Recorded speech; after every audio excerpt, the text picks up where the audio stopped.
रुको ऐसे नहीं, शुरू से दिखाता हूँ।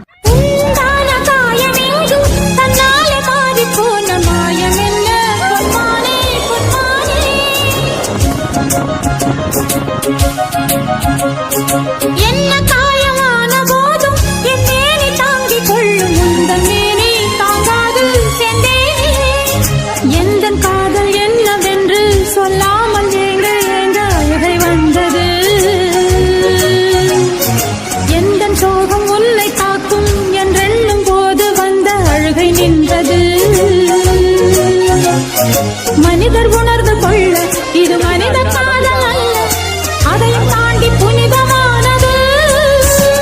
அபிராமியே தாலாட்டும் சாமியே நான் தானே தெரியுமா? சிவகாமியே சிவனில் நீயும் பாதியே, அதுவும் உனக்கு புரியுமா?